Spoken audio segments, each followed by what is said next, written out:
Hello and welcome back to Holtzfelder Woodworking. My name is Allan. Let's get back to the mudroom on the laundry side. Today, we're going to be doing tile. Now, I've done tile exactly 0 times in my life. I have no idea what I'm doing, so I figured a good start would be something very simple. Square, small, white tiles. Probably can't mess those up, and if I do, they have a bunch more at the store, so we'll be all right. Now, when I was at the store, the Bauhaus, not a sponsor, picking out the tile, the guy there sold me some Pepto-Bismol for the wall. Something called Spezialhaftgrund, which I can only assume is some sort of a sealant, primer coat to make sure that the tiles stick on good. I'll be honest, I stopped listening to the guy. I didn't really understand what he was saying, and I did what I normally do when I don't always understand people in German. I just nod my head, yeah, klar, yeah, natürlich, you got her, big otter. And so I picked some up. Now, it's not very expensive. It was only like under 10 bucks. And I trusted the guy, so we're gonna start there. We're gonna paint that coat on and then let it dry for 12 hours, throw some tile on there.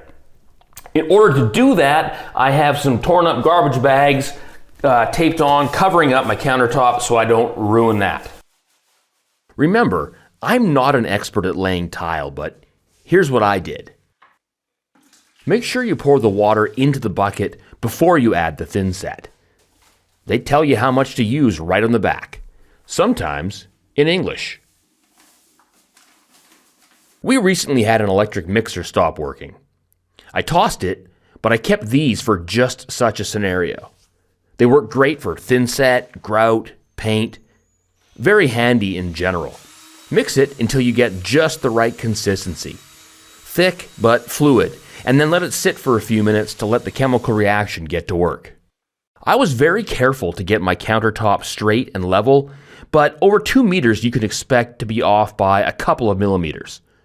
I'd like to make sure that the first row of tiles is perfectly straight, so I use a laser level and some small shims. After that, the rest of the rows should be straight. With that set, I mortar in the Schluter. Yeah, it's actually called a Schluter.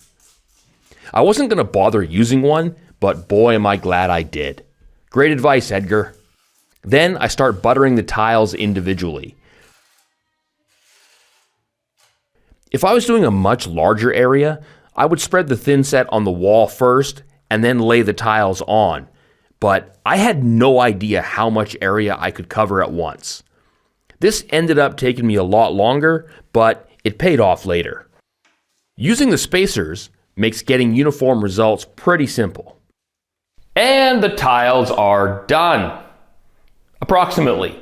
As you can see, there are still some missing. I didn't get to all of them on the first go around. I actually ran out of thin set, which is okay.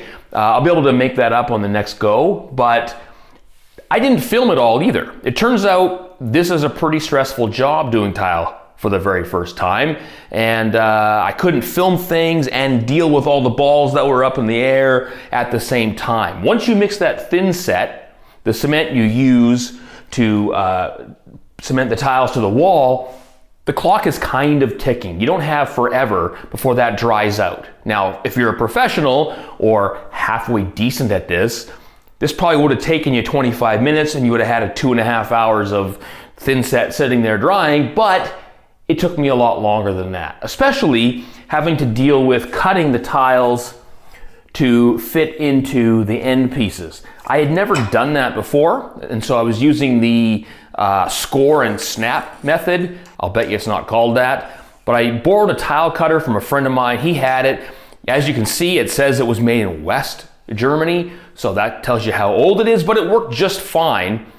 But I did waste about 6 or 7 tiles that I threw in the garbage before I figured out how to actually use it. But now I'm a seasoned pro. You can see I have the rest of the pieces cut. That was the silver lining in not getting it all done on the first go. I got everything done that I could, and then I was able to take my time and fit all the small tiles in where they need to go. Now, the next part that was difficult is cutting out the holes for the Steckdosen, the Unterputzdösen. Now, I don't have the proper tools nor the know-how to actually do this properly. I'll bet you a pro would have done this on the fly in about a minute, but that's not me.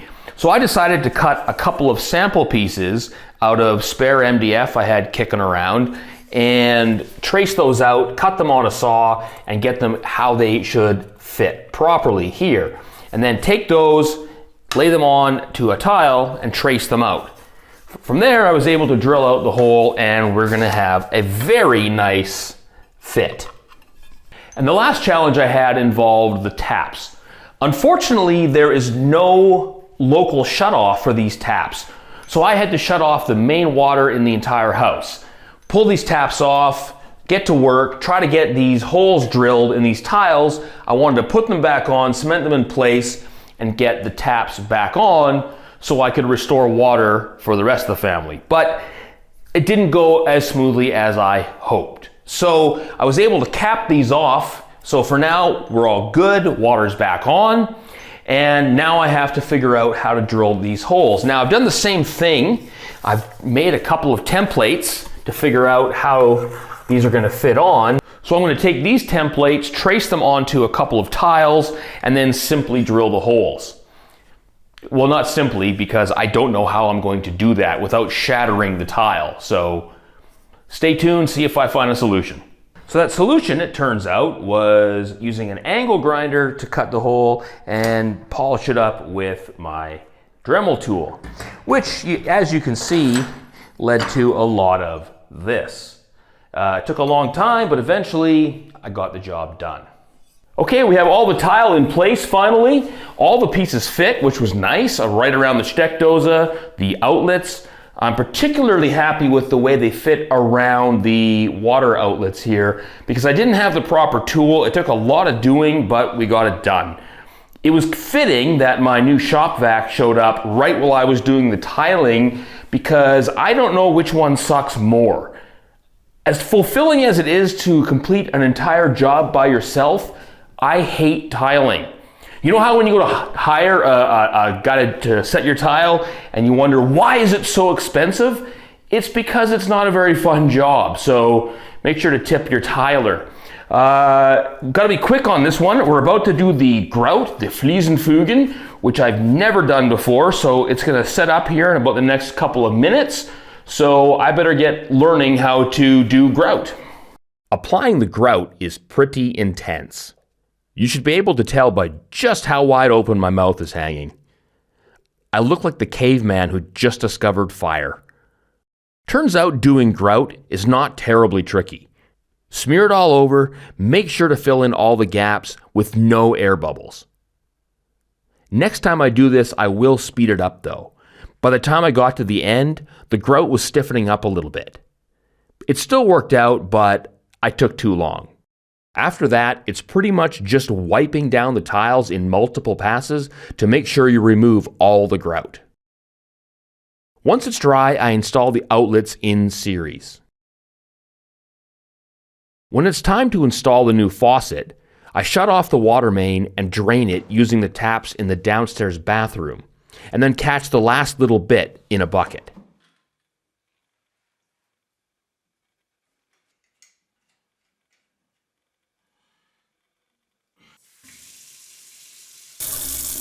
Check it out! We've got water. And more importantly, somewhere for that water to go without leaking. We also have power. Both outlets work, as does the USB. Our next step is to cover up this little gap between the cabinet and the ceiling, which we're going to do with this very thin piece of cove molding. We're going to wrap around the corner using a miter and then paint it white. I ended up cutting this one left-handed because it was easier than rearranging my entire shop. With the help of my lovely assistant, I tacked the molding into place with some brad nails. Here we go. Don't suck.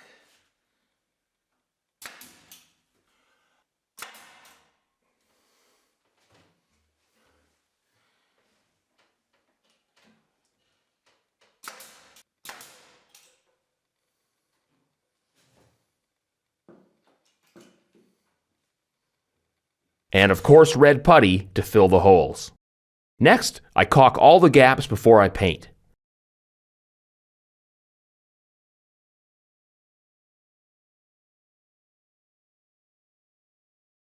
A double bead of white silicone between the counter and the tile.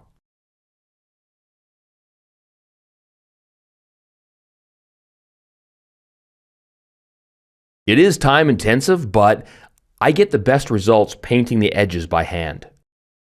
So I started painting here and then just kept going, including the two ugly brown doors and the door frames that I'm going to replace one day, but it's not a priority right now, so a couple of coats of white paint are going to hold us.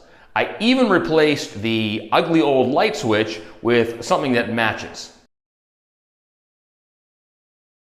And that's a wrap on the laundry side of the mudroom. Remember back in episode 3 when I said I was going to make all the doors and the drawer fronts out of pine, and if they were no good I could always redo them? I redid them. All 6 doors and 3 drawer fronts, this time out of MDF, which is far sturdier than the original pine doors that I made, some of which were already starting to crack. So now I have a bunch of these that I got to get rid of, and I have a great idea which I'll cover in a future episode. Next up are the cabinets on the other side of the room, and then we're moving upstairs. Thanks for watching. Stay tuned.